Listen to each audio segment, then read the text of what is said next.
Blessed First Friday in Lent to you. I'm George Roberts. I am the pastor at St. James Parish in Farmington, Connecticut.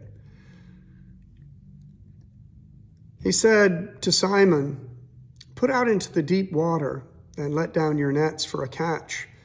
When they had done this, they caught so many fish that their nets were beginning to break.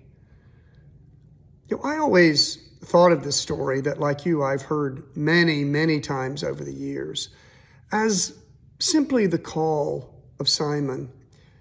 A friend recently challenged me to look at this passage in a different way. You see, Jesus has started to gain some popularity early on in the Gospel of Luke, and he's come down to the shores of the Sea of Galilee, followed by a large crowd of people.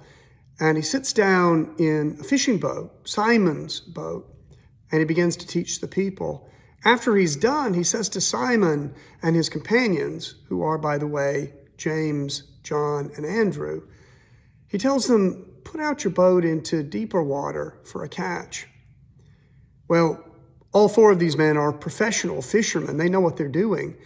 And they've been out all night. They've caught nothing. They're probably exhausted. But because it's Jesus asking, they put their boat out into deeper water, and what they bring up is an unimaginably huge haul of fish. We imagine deeper water as something we want to avoid. It's much too mysterious, it's uncharted, it's dangerous. I don't know about you, but lately I have felt a lot like I've been thrown out into the deep, into the ocean, without a life preserver, mind you, where the water is far too wide, much too deep, and often extremely cold. Deep water in the ocean, a mile down, let's say, is where fewer creatures can survive. The pressure is simply too great. The further down you go, the greater the pressure. Yet there is life in the deepest depths of the ocean, amazing and sometimes fearful creatures who have evolved into ways of not only surviving, but thriving deep down in the ocean. We may feel afraid these days, under stress and pressure, fearful that we might be crushed by the enormity of what is happening in the world, what is happening to us. Yet sometimes out in the deep waters, our lives can find a bounty of spiritual blessing that we could have never counted on.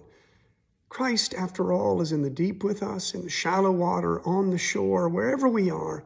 Christ is there with us.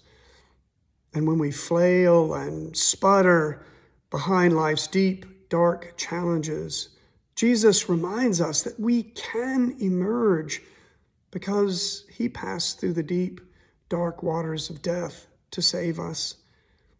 Pressure and challenge may test us, but it can never conquer us so long as we are casting our net with Christ there beside us, nets that, even in troubled and deep waters, can yield hope and blessing.